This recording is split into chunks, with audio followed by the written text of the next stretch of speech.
It's a Timron Tuesday on a Wednesday, everybody. Hell yeah. Of course, I'm Tim Gates, and I'm joined by Imran, the Don Khan, twice in 1 week. I'm making the big comeback. I like it. It feels good. Does it feel right to be at this table? It 100% does. Like, so my partner, every time I was like, hey, I'm going to be on KFGD today, it's like, oh, do you need me to clear out of the office? I'm like, no, they have a studio now. It's great. She had just completely forgotten, literally asking me 3 times. I get it, man. I get it. There's days I wake up and I'm just like, whoa, whoa.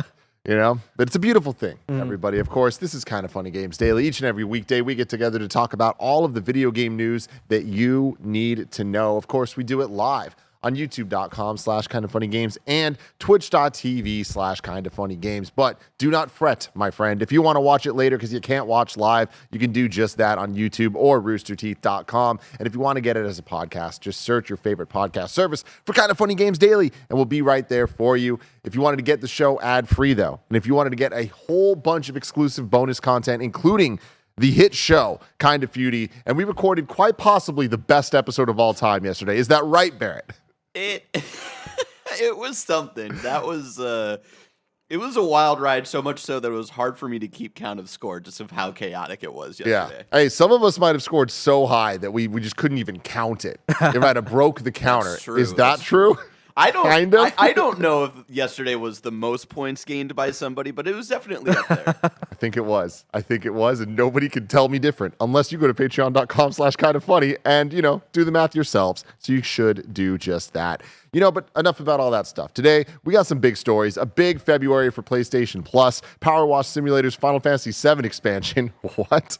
And more, because this is Kinda Funny Games Daily. You already know about all of that stuff. Some housekeeping for you. A new Kinda Funny Xcast is up right now, breaking down Xbox characters we love the most. You can find that in all the normal places. A new Kinda Funny poll is up right now, so if you want to contribute to the answers that we are playing with on Kinda Funny, you can go do that on Blessing's Twitter. And a shout out to our Patreon producer, Delaney Twining, for always supporting this show and making cool stuff happen. Today we're brought to you by Shady Raisin Honey, but I'll tell you all about that later. For now, let's begin with what is and forever will be the Roper Report. It's time for some news. We have 7 stories today. A baker's dozen. Story number 1. Horizon Forbidden West comes to PlayStation Plus Extra in February.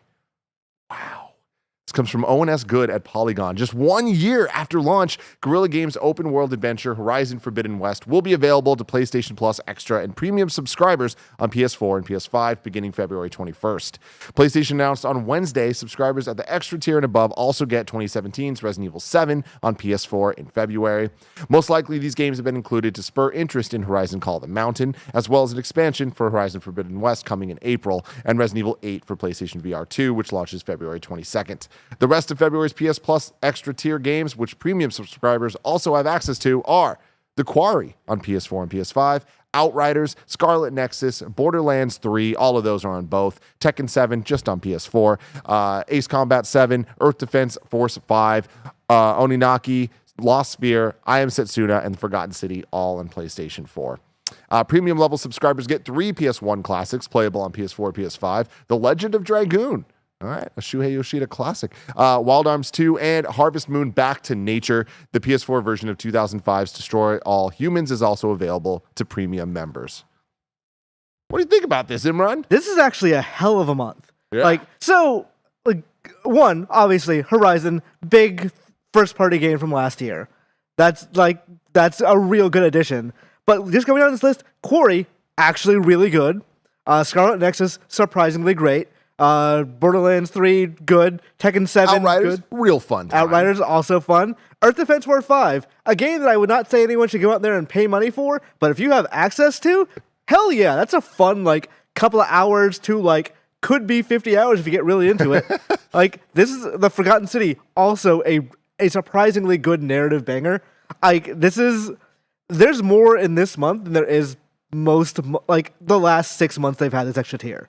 And on top of that, the PS1 games here, Legend of Dragoon, Wild Arms 2, and Harvest Moon Back to Nature, those are all kind of beloved games. Yeah. They're at least iconic PlayStation titles to some extent. So it's cool to see that get fleshed out a little bit more. Always things that we're like, oh, it should have been there since day one. But hey, combine that with the PS4 and 5 games here and Horizon as the headliner, I think this is one of the best months they've ever had. Pretty much, yeah. Which I kind of wonder, like, so Nintendo has that thing where every September or so they will start doing Random announcements. Yeah, we have some new Switch Online announcements for you. So I wonder if, like, were there 6-month deals for PS Plus, and now they're like, oh, we need to get something out there for people to like resubscribe, because it has been fairly lackluster the last however long this thing has existed. I want to say it was last August-ish, like around there, but I think this is them going, hey, we recognize what people actually want from the service, which is more first-party games and more of a Game Pass competitor style thing. Mm-hmm. It'll never be fully Game Pass because that's not the market Sony's in, but like a Game Pass competitor-ish, and some old games people do really like. Like, I understand they're never going to put the full list of games people like. They're never going to put it on time. It'll always be drip feed over months and years, but like... Which sucks, but makes sense. Yeah. But like Legend of Dragoon, that's not a game that's ever going to get re-released, so might as well put it on this thing and like let people enjoy that. The people who really like Legend of Dragoon really like Legend of Dragoon. I love how that always comes up as what game should be remade, and I'm like, they're not going to remake Legend of Dragoon. They're just not going to, right? I think to some people that game exists as the thing they wanted Final Fantasy VII to be. I remember playing the demo of it because it was on one of those like official PlayStation Magazine demo discs, and it was the first RPG I've ever played in my entire life. And I remember the turn-based, and I was like, fuck this. Like, I was offended at what I was experiencing. But that was just me being a dumb little 7-year-old or whatever the hell it was. I mean, so we have in our house our figure of one of the characters from the game. I have never played Legend of Dragoon. Maybe I will go play Legend of Dragoon now. Because, like... There you go. The reason I didn't play it is I saw this game, and I was like, this just looks like it's ripping off Final Fantasy VII, which is clearly a superior option. But there are people who swear by the fact this is a superior game. So we'll see. Maybe now I have this PS Plus extra tier. Give it a shot. Use it. Yeah. I want to hear your thoughts on it and where it all lands. Going back to the big ones though, Resident Evil 7, I don't think is like that necessarily that big. It's an older game. Yeah. But adding in the context here of 8 coming out with the VR very soon, that makes a lot of sense. I think that's a smart move for Sony to kind of use PlayStation Plus as marketing for its upcoming titles and the things it's trying to push and support. I will say it's an interesting choice in that the PSVR 2 is not backwards compatible. This kind of calls attention to that in a way. Oh, interesting. Because like you're getting the PS4 version of this game, you can't use the VR thing with the PSVR 2, so you have to download the PS4 version. Are you for reals? Yeah, you can't use. You're telling me that this right here, that they're offering Resident Evil 7 that has an amazing VR mode, and people aren't going to be able to use it on PSVR 2? No. Okay. Okay. Also, if you download the PS5 version, you can't use it either way. You can only use it on the PS4 version. It's a little silly, and it's a consequence of like technology evolving and the way that PSVR 2 is made. Like, I don't blame them for it. I just think it's like, okay, if you wanted to avoid this conversation, this is not a good way to avoid that conversation. Yeah. I am so interested in the PSVR 2 conversations to come out, because every time we talk about PSVR 2, the comments end up being so against us, and they're like, you guys just don't fucking get it. And I am racking my brain trying to see what I don't see. Because I'm looking at this, I'm like, this just doesn't seem like it's going to add up to being worth $500 in 2023. Yeah, I imagine price will go down over time. I think that the price, the MSRP is incredibly not aggressive. Aggressive is not the right word. Incredibly short-sighted. They are probably selling that thing for as much as it actually costs. They're probably not willing to take too much of a loss on it if they are taking a loss already. But you need to kind of sneak these things in a little bit. Like there's a VR audience that needs to grow. They are not going to grow at $500. They are going to grow at like $300, maybe $200. And I assume at like 2025 we will get to that point. But right now, yeah, like my company has a game coming out on that thing for launch. I do not own one because I'm like I could figure out better things than $500 for right now. Yeah. However, if you are getting one, Discronia, good. But like. Yeah, you're right. I think $500 is very it's way too much to ask right now. I can see why people would be excited though, because the technology in that thing is actually really neat. Yeah. I mean, I'm really excited to try it, but that's kind of about it. Like, I would be surprised if I'm looking at Horizon, I'm like, that looks beautiful. And like, I want to exist in that world in VR for a bit. What does a bit mean though? Like, do I actually want to complete that game? I feel like that's going to be a real tough sell for a lot of people, right? Like, especially with the investments at play. And I'm probably going to get to play it without ever having to buy it because I have access to it. And that's where my interest level's at. But like, I understand there's a lot of people out there that are more interested. I'm just personally struggling to see where the excitement is stemming from when we've already had other high quality VR machines out there with extremely high quality experiences. Right. So this is actually my wheelhouse specifically, because one of the parts of my job is to do audience research into VR stuff. So there is an audience that is clamoring for more high-end VR content and longer VR content. There's people who are like, why is everything a shooting gallery? Why is everything like a 30-minute experience? Like, there should be longer games. And there are a couple, but there's also an audience that does not feel comfortable in VR that long. And I think getting that audience to plop down $500 for a PSVR 2 or $350 for a Quest 2 or whatever comes next, like, VR is getting more expensive instead of less expensive, and that's like part of the reason is the weird transition in technology we're in. But I think also we're trying to play to not necessarily a niche, but a part of the audience that does want these longer hardcore experiences. But I don't know that audience is like growth. I don't know that it's like, I think there's a lot to be said for the smaller experiences as well. And I think PSVR 2 has some of those, like at launch, like Fantavision 2020X and whatever. Like those I can't believe we're getting a Fantavision sequel. It looks great, honestly. It's hilarious. But like games like that are playing to that audience, but the price isn't. Yeah. And I think that ultimately is going to be the bigger problem is people will see the stuff like Horizon or the Call of the Wild or whatever it's Call called. of the Mountain. Call of the Mountain. For some reason I was about to say Breath of the Wild. Horizon, Call of the Mountain. And they're going to go, oh, that looks cool. I don't know that I want to drop $500 on this right now. Or they might think, that looks cool. I don't know that I want to live in this world for 10 hours with the headset on. Mm-hmm. I mean, what's interesting about the 10-hour, like the longer game experiences is I've seen the most success, at least on the PlayStation side of things, be for things like Resident Evil, where it's like, hey, the entire game's playable in or out of VR, and you can switch back and forth as much or little as you want to. I think that is probably a very valid, like, vertical for them to be pushing for like the more traditional game experiences, which is why I think that Gran Turismo 7, honestly, I'm more excited about trying Gran Turismo 7 than I am about trying Horizon Call of the Mountain. Yeah. But that's just because like it's a proven entity and it's going to be real pretty and I get to drive cars fast. Yeah. I think for me, the VR revelatory experience was Tetris Connected or Tetris Effect. And I like, because that was just a game that you could do it in short play sessions or you could be in there for hours. Mm-hmm. I think that's the line that we're going to probably draw for VR here from here on out is the line we're dropping. Yeah. Is you want to be in there for as long as you want to be.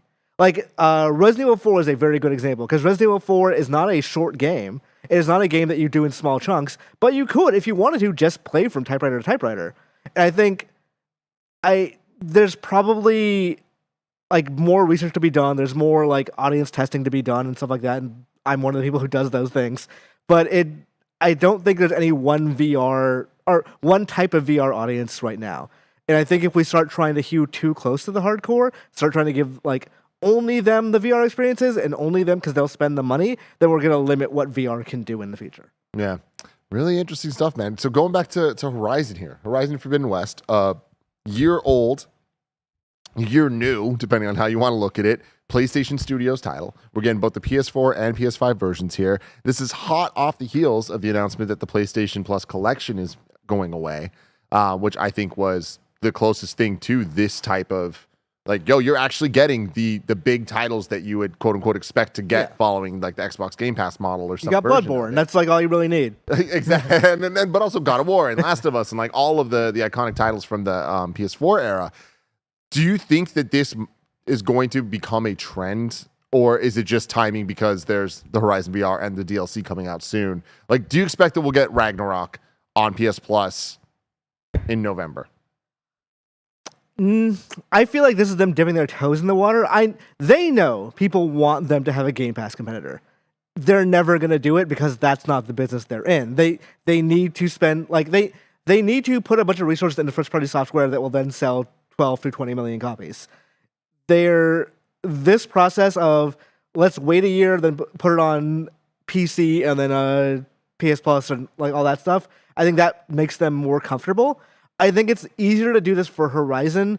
I want to be very clear here, very clear. I'm not saying Horizon's a bad game, but for Sony, critical acclaim matters a lot for what they think of a game internally, and Forbidden West was a little less talked about than God of War Ragnarok.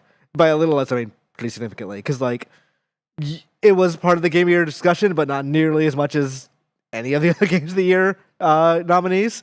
But like, I think this is an easy get for them to say, yeah, let's put this out. Let's sell, like, raise some interest in Call of the Mountain. Yeah. And Forbidden West, Call of the Mountain, the Frozen Wilds. Yes. Like, Jesus, guys. Burning Shores. But like it does that. It does like Barrett just mentioned, Burning Shores is coming at some point that they can immediately just sell the DLC for that. Yeah. Because they're never going to sell the game. Or it also lets them cut out the idea of expected price cuts too.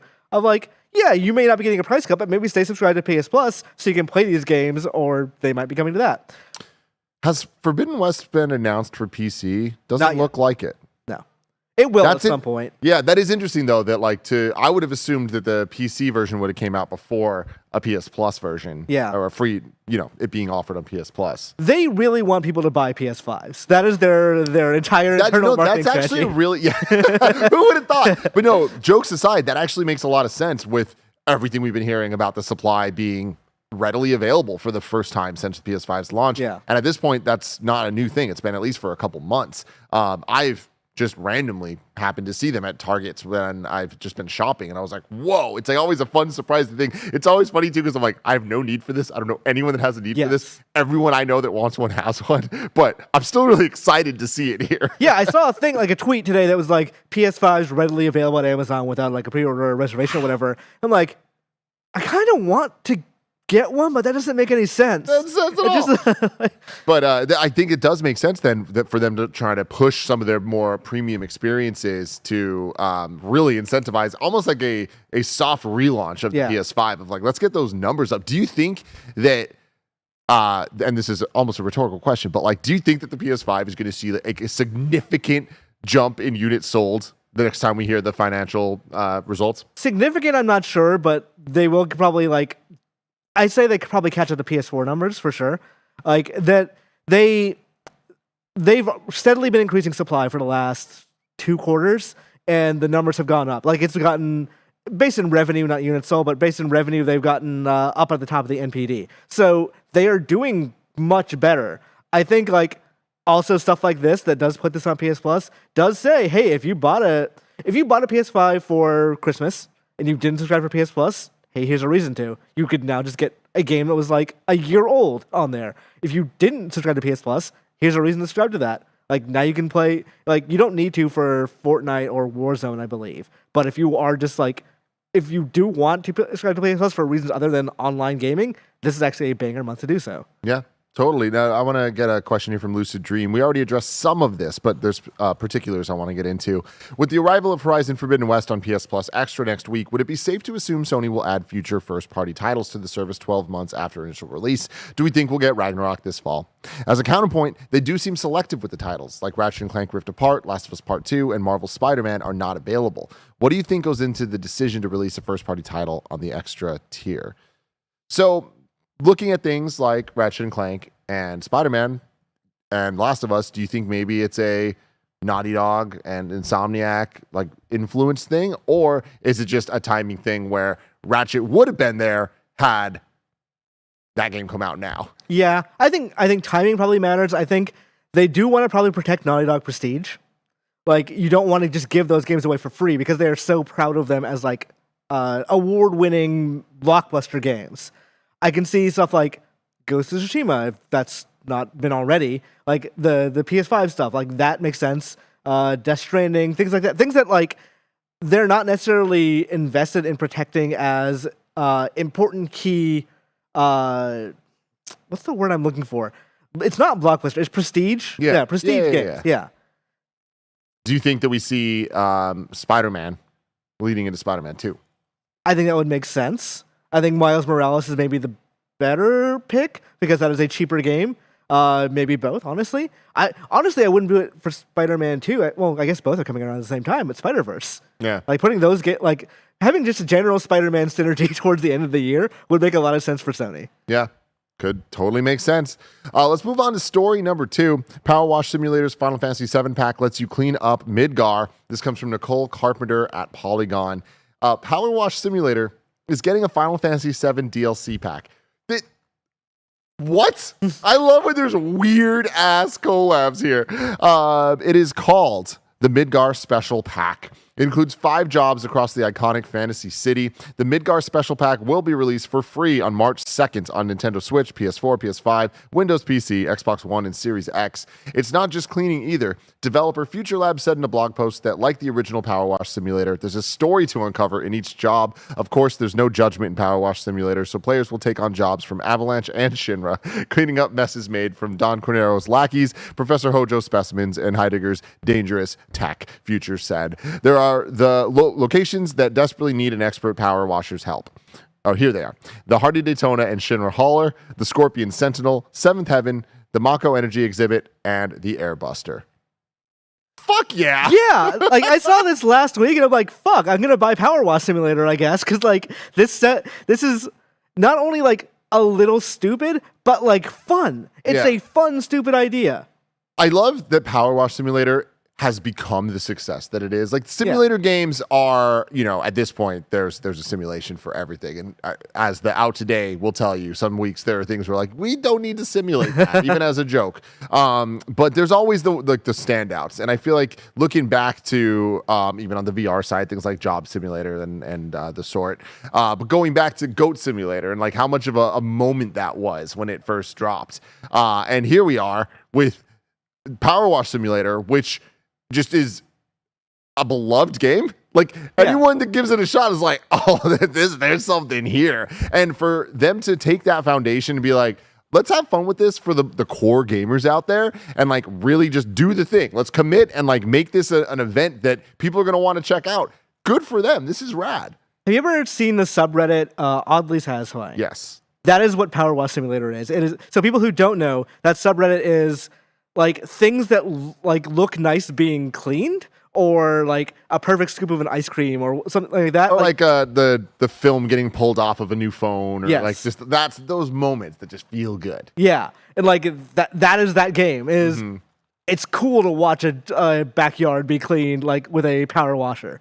Like, and I genuinely like the idea of cleaning the Scorpion, because someone has to do that. In theory, that thing is clean. There's some Shinra soldier like going through and cleaning the. Why can't it be you?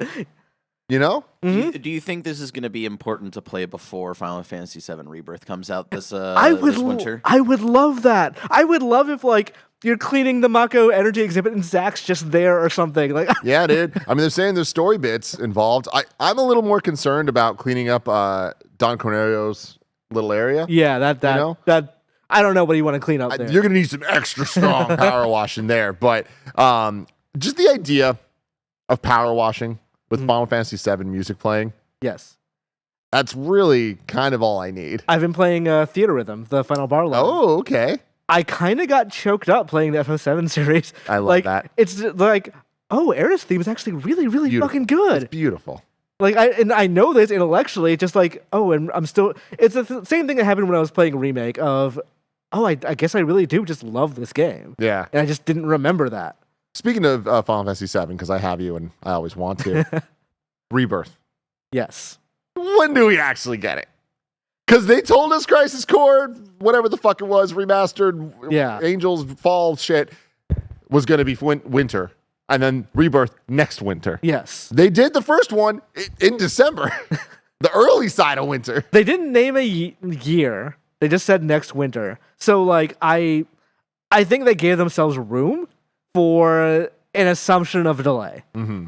I don't think they will put FF16 and FF7 Rebirth too close to each other. Yeah. If they can put 6 months between them, they probably will. But I mean, That's going to happen, right? We have the release date for 16 is which July. is June? June or July? June. I thought it was June. Probably June.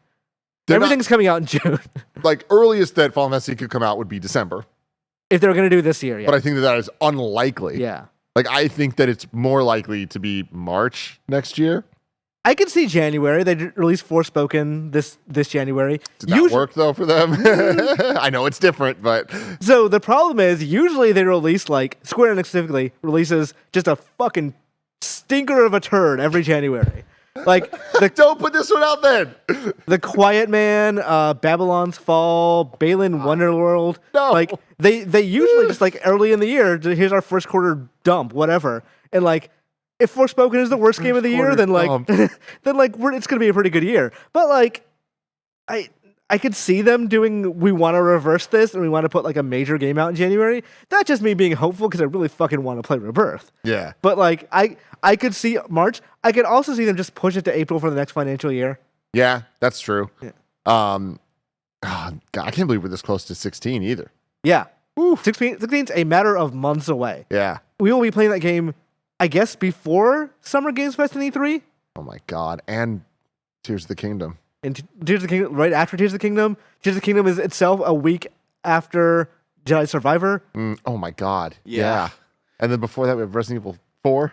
Oh God, that's in like a month. That's in like a couple of weeks. Holy shit. I don't even review games professionally anymore. I'm still like, oh God. It's just a lot. Yeah. It's just a lot. You know what else is a lot?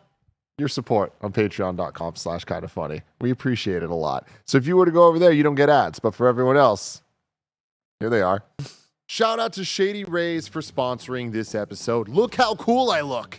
You too can look this cool. Our friends at Shady Rays have you covered from the sun to the slopes with premium polarized shades, customizable snow goggles, and so much more. Shady Rays offers the most insane protection in all of eyewear. Every pair of sunglasses is backed by lost and broken replacements. If you lose or break your pair, even on day one, they told us they will send you a brand new pair, no questions asked. They'll also provide 10 meals to fight hunger in America with every order and have donated over 20 million meals to date. That's fantastic. There's no risk when you shop with Shady Rays. Their team always has your back. Exclusively for y'all listeners and watchers right now, Shady Rays is giving out their best deal of the new year. You can go to shadyrays.com and use code KINDAFUNNY for 50% off 2+ pairs of polarized sunglasses. Try for yourself. These are 5-star rated by over 200,000 people. Again, that's shadyrays.com. Use the code KINDAFUNNY.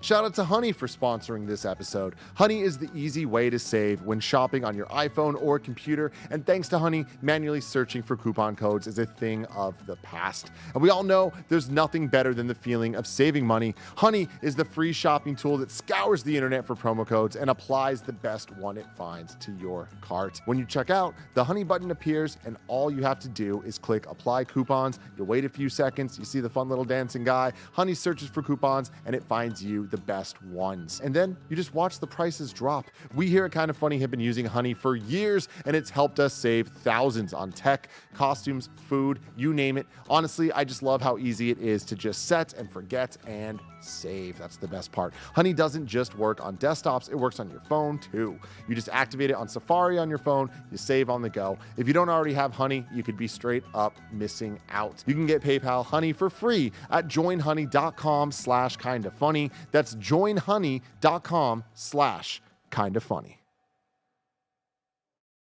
Story number 3. MultiVersus daily peak Steam player count has dropped more than 99% since launch. This comes from Chris Scullion at VGC. MultiVersus has seen a drastic decrease in the number of daily players that have seen its peak player count on Steam drop more than 99% since launch.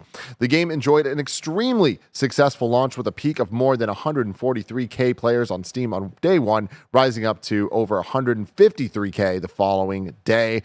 A month after its launch, Warner Brothers stated that over 20 million players had already downloaded and played the game, suggesting suggesting a strong player base on which to build. Since then, however, the daily peak player count has been steadily dropping to the extent that this week it dipped below 1,000 for the first time, according to SteamDB, hitting a peak of 986 on Monday. This marks a drop in daily peak player count of 99.3574% in less than 7 months. Good for you for staying honest there. Part of the reason for the drop in players may be a tepid response to the game's Season 2 content, which players have been regularly complaining about on social media. No, can you believe it? I can't. No, that never happens. The game's first season saw a release of 5 new characters: Rick, Morty, Gizmo, Stripe, and Black Adam. However, since Season 2 started on November 15th, just one character, Marvin the Martian, has been released, and that was nearly 3 months ago. Cool G must be Cool stoked. Greg, yeah, he loves Marvin. And also, like, what does it say about Black Adam that whenever he shows up in something, he kills whatever he shows up in, you know? Yeah, I don't know, The man. hierarchy of power definitely changed. It's changing left and right. Season 3 was supposed to start yesterday, but developer Player First Games delayed it to March 31st, giving the reason that it wanted to give players more time to complete their Season 2 Battle Pass. This was met with widespread condemnation by players who had hoped the arrival of Season 3 would finally bring some new faces to the game.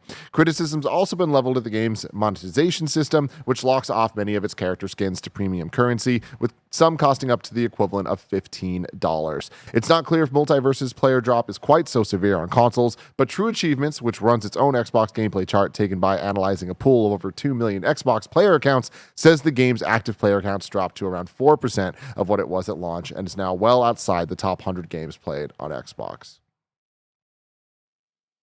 This is kind of the story we hear everywhere. Like, it's not just about MultiVersus, but I think a lot of people, they go into that initial thing for a game as a service to go, hey, this looks cool, but they don't have time to stick with it. They don't have time to, like, add it to their Fortnites and their Warzones and whatever.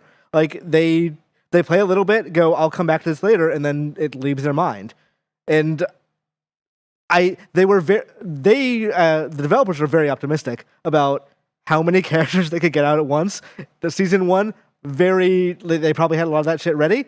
Then Season 2 comes around and, like, you can't make a character a month. Like, that's not feasible. It's not possible. But that's what the audience But came it's to expect. expected. Yeah. And it's expected for a reason. It's expected because they kind of created a game and a foundation, the architecture of that game makes you think that that's what you're going to get, you know? And I think that this is something that, like, I'm sad that we're still struggling to be able to figure out the right way to do this type of thing. Like, I remember dating back to even like 2013 talking about things like Madden or Street Fighter, and like, when is it just going to be a platform? Like, why do we need Street Fighter Ultra Edition or Turbo Edition or like XYZ? Why don't they just have Street Fighter as a platform? Why don't they just make Madden a platform and every year have roster updates and stuff? And then Street Fighter tried that. Now, granted, it tried it in the wrong way by it being like console exclusive, and like that's not a great thing to do for a more niche genre like fighting games that need a vibrant community of both experts and newcomers to enjoy playing and watching and like just the entire thing about fighting games. But when you look at the more party fighting games, things like Smash, MultiVersus, that I think are even more accessible than, like, way more accessible than something like a Street Fighter or a Guilty Gear or something like that. You kind of got to deliver the goods that people are looking for and expecting. What they're looking for expecting is a balanced experience and a lot of cool, fun, new shit constantly. And if you're going to say, hey, we're going to give you a lot of cool shit constantly, you really got to do that. Yeah. Or else just put out one game and put out some DLC packs, and then people are going to be looking forward to those DLC packs. They're not going to be like upset that they're not getting monthly, weekly, daily updates to things. So the problem with games as a service right now, and this is what's happening to a lot of them, like Knockout City and stuff like that. Knockout City devs were very candid about this is what happened. It's very hard to know how to scale for these things. Like, you have to pretty much assume immediately you're going to be a big deal, and if you were not a big deal, you just wasted a ton of money, like right out the gate. Because you have to be... It's not the day one problem that you need to worry about. It's not the what do we have for, which you do need to worry about that, honestly. But the day two problem of, okay, what's next? What happens after we do our initial glut of content? Like, what is after Marvin the Martian? And the answer has to be like, okay, well, we now need to put like Scooby-Doo in. We need to put in, like, I got a press release that was the Rock skin available for Black Adam. And I don't know who that's for. Like besides The Rock. Yeah, it's for The Rock. It's for Dwayne. Right? Like Here you go, DJ.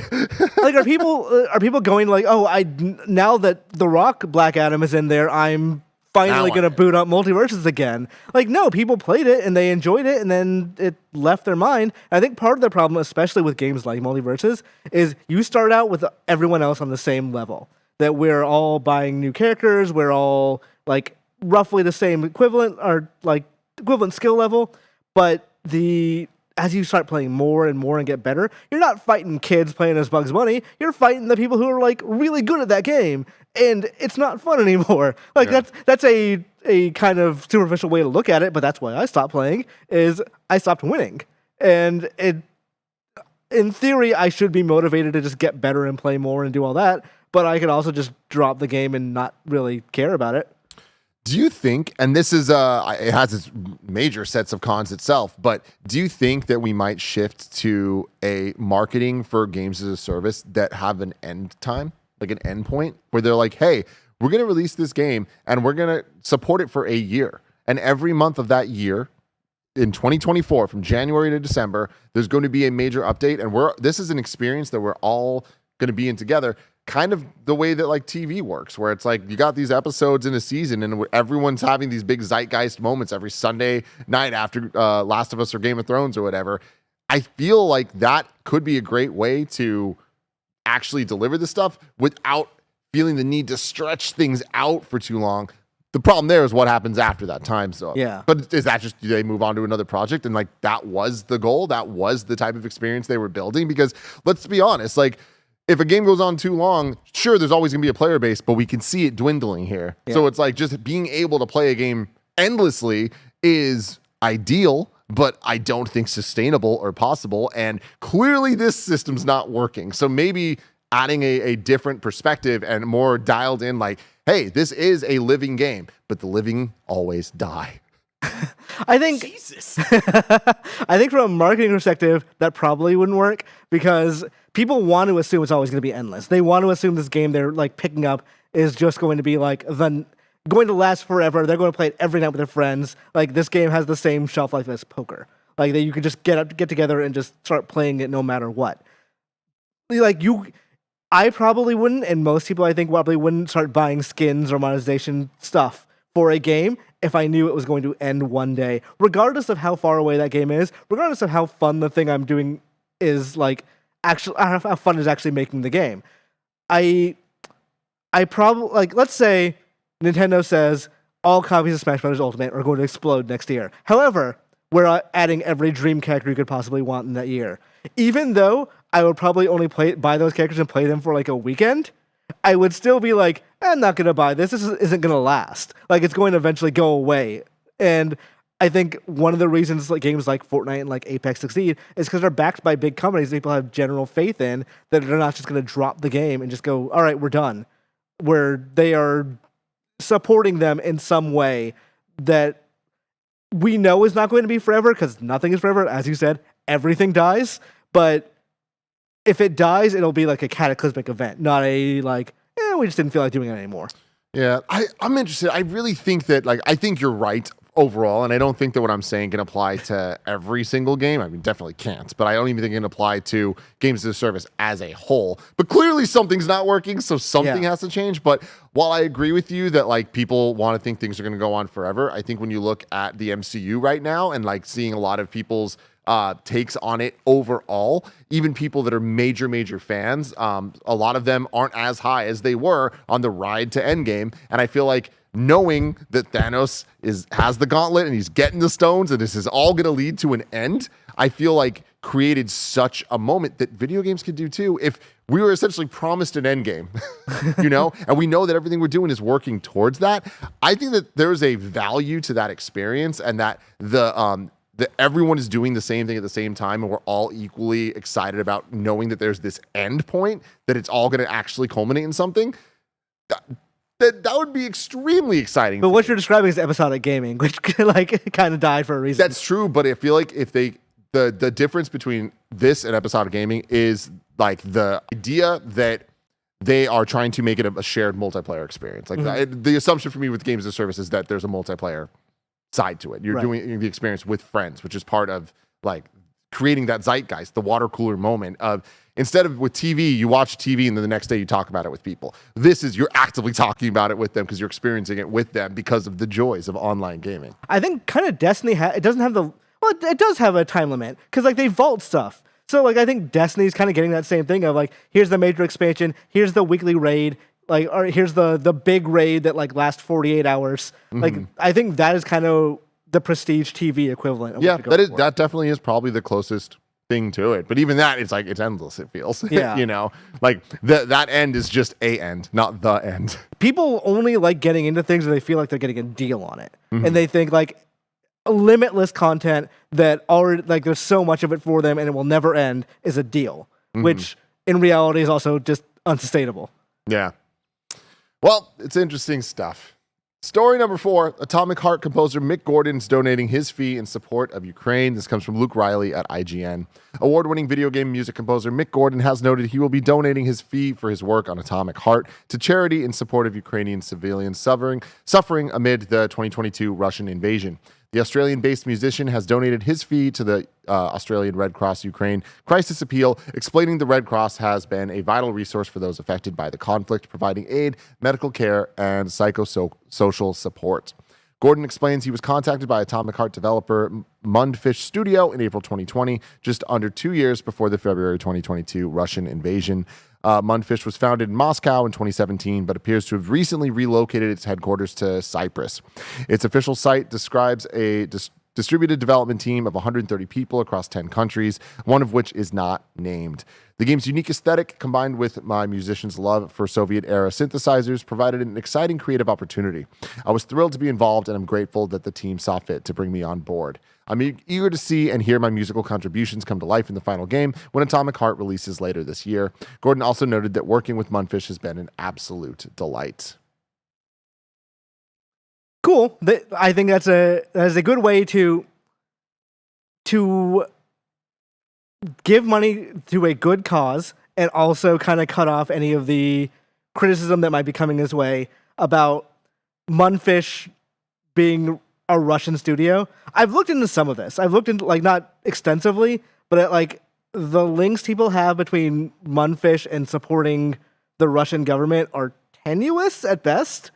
But there are people who are drawing a lot of lines between supporting this game supports the war in Ukraine or the war against Ukraine, and I don't think it's that direct. I don't think I don't think supporting this game is going to like really fund the Russian military in any way. But I do understand people who are uncomfortable with it, and I think if you're uncomfortable with it, fine. 100%. Yeah. But everyone gets to make their own calls. And Mick Gordon is making his call. And he's making a call. Yeah.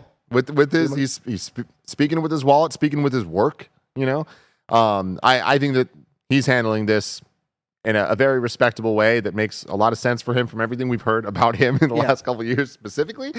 So this makes sense. Also, he's not Russian, so he can say, "Hey, I want to support Ukraine," and not die. Yeah, another very very important point. Story number 5. Game Freak says it's very important to continue making non-Pokemon games. This comes from Chris Scullion at VGC. Game Freak will continue to make games that have nothing to do with Pokemon, one of the studio's directors has said. Last month, the studio released Pocket Card Jockey Ride On, a remake of its cult favorite 3DS horse racing / solitaire mashup. Exclusively on Apple Arcade. Speaking to Axios, Ride On's director Masao Tayas stressed that the studio was committed to making more non-Pokemon games. We believe that it's very important for the studio to continue making and releasing titles outside of the Pokemon series, Tayas said.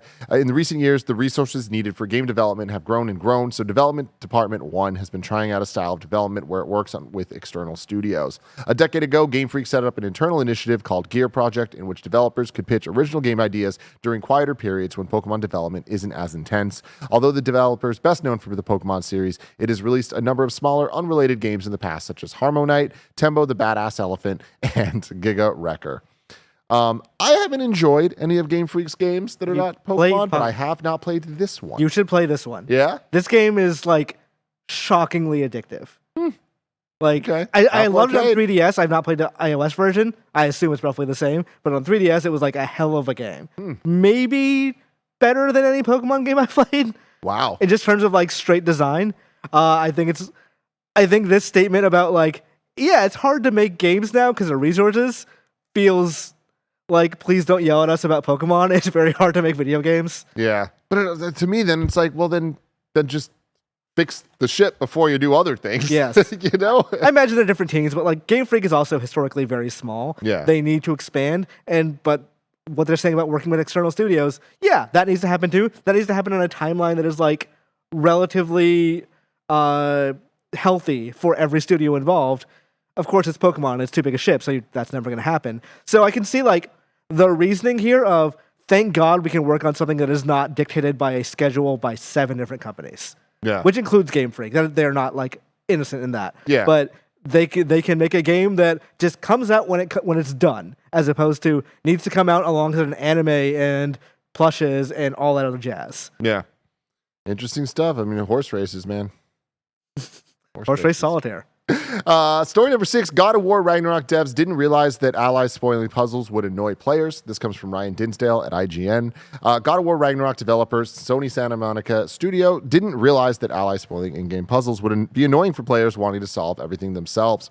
As reported by Games Radar, Ragnarok's narrative director Matt Sophos and story lead Richard Guabert told MinMax that the feature, which fans voiced as a point of frustration, was an oversight of the development team.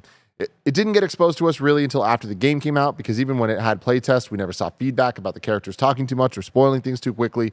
The timing for the first hint was too aggressive and should have had a much longer countdown timer before something comes up. It wasn't until the game came out and I was like, well, shit. If we'd known that, we would have responded. It's not going to happen again. Despite the frustration expressed by players, the developers didn't say whether or not a patch would be released that addressed the hint system, either by slowing it down or providing an option to turn it off completely. Yeah, there's times where they talk too much and times where they just like, I was wandering on a puzzle and didn't see like the thing that they wanted me to see and just didn't talk at all. And there's times where like they talk too much during battle because like I by the end of the game I got really sick of a mirror telling me I'm on fire.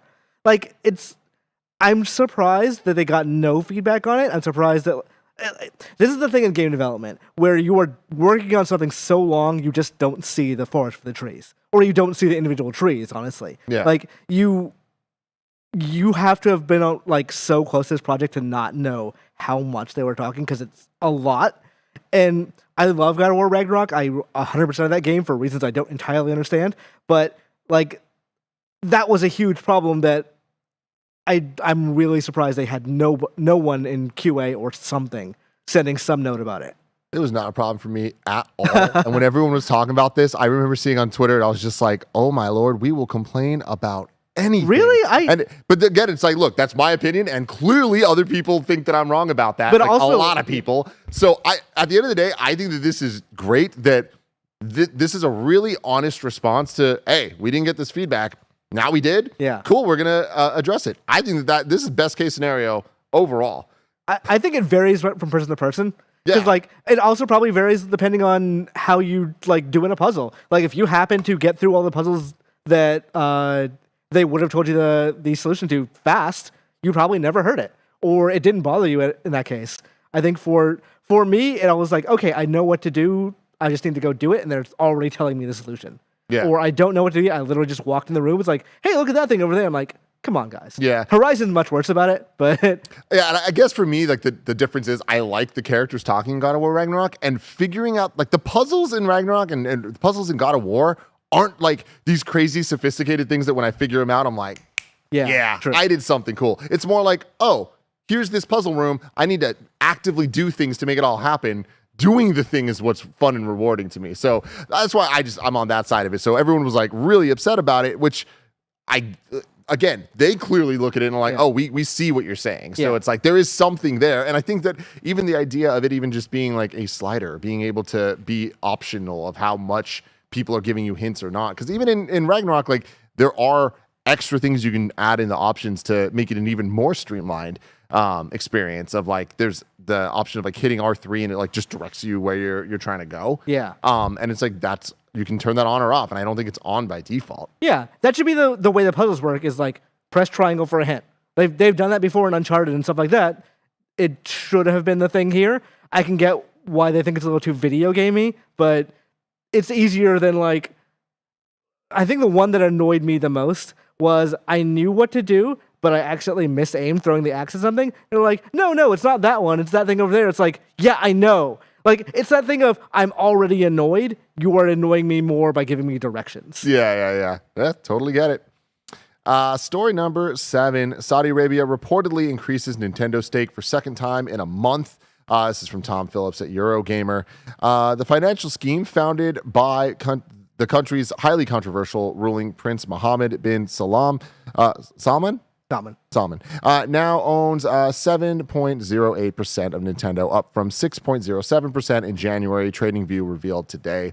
The PIF was previously known to have acquired a over 5% stake in the company as of May 2021. The quick addition of more highlights the fund's growing stake in Nintendo and many other video game companies gathering pace. Last year, Nintendo told news agency Reuters it had learned of the PIF's initial stake from news reports and declined to comment further. The company's made no further statement since the PIF's continued investment. Here we fucking go. Yeah. It's just continuing, man. Yeah, and they are slowly buying up a lot of the Japanese game industry. I think people realize to what extent, like, they fully own SNK. Like, straight up, the Public Investment Fund owns that company to the point where they do make creative decisions about games. They own a decent part of Capcom. They now own a fairly, like, 7% is not majority or anything, but it's, like, significant part of Nintendo. Part of it is that, like, the Crown Prince does have an interest in video games, so he wants to use the country's money to, like, what he says are investments, but, like, honestly make choices and make decisions about video games. It, like, on its face, if it were just like, oh, a country's investing in video game companies, like, that's weird. I don't necessarily like that. Then it's a guy who, like, actively kills journalists. That's a thing that we should be worried about. Yeah. Like, that is a problem because that means your money does go back into these things. Because the Public Investment Fund does, on its, like, the mission statement of that thing is to bring money back into Saudi Arabia. So this is, I'm not saying this is, like, boycott worthy at this point, but it is a thing that's like, it is something worth worrying about and worth being aware of, because if it does become a majority share, that does become an issue. And that said, like, I don't know, I'm probably still going to play Metal Slug Tactics, like, but I don't feel great about it. Yeah, I mean, not feeling great about it, I think, is a starting point at this point in time for pretty much enjoying anything. Nathan writes in and says, hey, Tim and Imran, the Crown Prince of Saudi Arabia is apparently continuing to acquire larger investment stakes in Nintendo, but to the best of your knowledge, are companies allowed to refuse stock sales to entities chaired by people who seem morally questionable at best? No. I had no idea that the country's public investment fund also now owns SNK, and it makes me worry that in the future, some games I may want to play will inevitably end up supporting a country infamous for human rights abuses. Is there anything anyone can do at this point? I don't want to reach a place where supporting Nintendo is then equivalent with supporting bad actors as well. I don't think it's getting away from it, if I'm being honest. Yeah, Nintendo owns... So what Nintendo could do is they could buy the stock back from Saudi Arabia or buy the remaining public stock that they do not own. They own 51% of their stock, I'm pretty sure. So there's never any concern that Saudi Arabia is ever going to have a controlling interest in Nintendo. They will probably be making money back as Nintendo does. Like, but that would be true if they own 1% or 50%. Like, it's nothing. There's nothing you can do besides make your public opinion known that this is not a thing you like. There's nothing Nintendo can do about it because they can't legally refuse companies unless there's like a trade embargo reason. Like, they could, in theory, refuse Russian ownership at the moment because of the situation globally. Yeah, but I don't think they can refuse Saudi Arabian or companies that are in otherwise good standing, or investment funds that are in otherwise good standing. Well, Imran, if being able to play a video game, what a hell of a transition. with a good, clean conscience just seems so far away. If I want to know what's coming to Mom and Pop shops today, where would I look? The official list of upcoming software across each and every platform, as listed by the Kinda Funny Games Daily Show host each and every weekday. I'm so tired. Out today, Returnal on PC, which I think they're playing on the stream after this. That's pretty cool. No? Today is Warzone Season 2 day. Ooh, Warzone Season 2.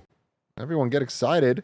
City Skylines Remastered on PS5, Xbox Series X. Iki Unite on PC. Pharaoh, A New Era on PC. Corpse Keeper, Don't like that. Early access on PC, and Plan B Terraform early access on PC. Is the Corpse Keeper the one that you were like, we don't need simulations of everything? No. I imagine that's not a simulator. I don't know what that is, but there's just like a lot of prison simulators that have been going out, like talking about. There's some weird. Oh, this Course Keeper? Okay, it's a fighting game. It's like a Killer Instinct like, kind of. This looks kind of cool. It looks like a fake video game you would see in Law and Order. Yeah, it has an interesting vibe to it. It has like a PlayStation, like almost 3DO look to it. There we go. New dates for you. The Rex coming March 14th to PlayStation, Switch, and PC. Stray Blade launches on April 20th on everything. Splatoon 3 DLC Wave 1 Inkopolis releases on February 28th. Then we got, let's go to You're Wrong, see what we got wrong today. I'm going to assume nothing because we're perfect. Rod says you said Spider-Man's not on PS Plus, but both Spider-Man and Miles Morales are on PS Plus. Oh, perfect. Well, shit. There you go. Let's see, who is this? Cannon from Reddit, the homie, says Tim got 240 points on Kinda Funny yesterday, which is tied for his highest ever score. He also scored 240 in December, but he didn't win because Greg got 250. The highest score of 2023 so far is Andy with 250, and the highest score ever was Greg getting 300 on June 29th. Yeah, I was gonna say I felt like someone hit 300, but I didn't want to come off as a dummy, misremembering something. Look, Blessing's gonna make that thing way harder. If Greg is getting 300 points. You know, Imran, sometimes it's not about hard. It's just, it's... Sometimes have you done it's Kinda about Funny? getting into the mindset. It's infuriating. It's freaking infuriating, but it's also some of the best content we ever made. Go to patreon.com/kindafunny and get that shit. This week's host, tomorrow, we got Bless and me, and Friday, Bless and Michael Hyam. That should be a lot of fun. They're going to be talking about a lot of cool video game stuff. Imran, thanks for joining me once again this week. Thanks for 2 for 1. It's feeling good. Where can people find you? You can find me on Twitter at ImranZUMG or on my Patreon at PROSEKHANS, proscons.com. Go check it out and support the homie. And support his Patreon, patreon.com/ how do you spell it? PROSEKHANS. Boom, everybody. Boom. Love you guys. Bye.